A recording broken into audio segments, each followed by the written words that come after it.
The first thing we generally do is take down a really good family history.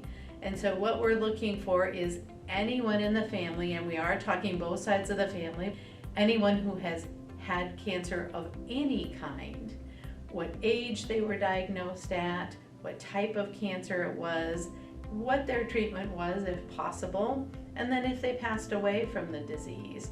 And by doing that, we get a good picture of any patterns of cancer in the family tree. We get a good picture of if there are cancers that tend to go together in a syndrome.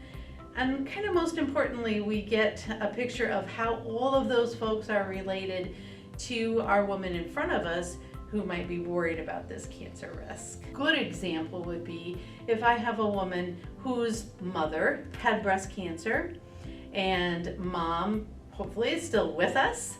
That is actually the person who would ideally would begin that genetic testing. The reason is that if mom then does the genetic testing and her genetics are all fine, then we know her breast cancer was not caused by a hereditary cancer syndrome.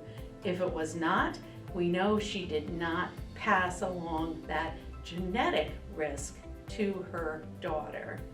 Whereas if we had just tested the daughter or the patient in front of us and her test results came back fine, that is great for her, but it really tells us nothing about the rest of the family. The good news about finding that out, that you are at an increased risk, is that there are a lot of things that we can do about it.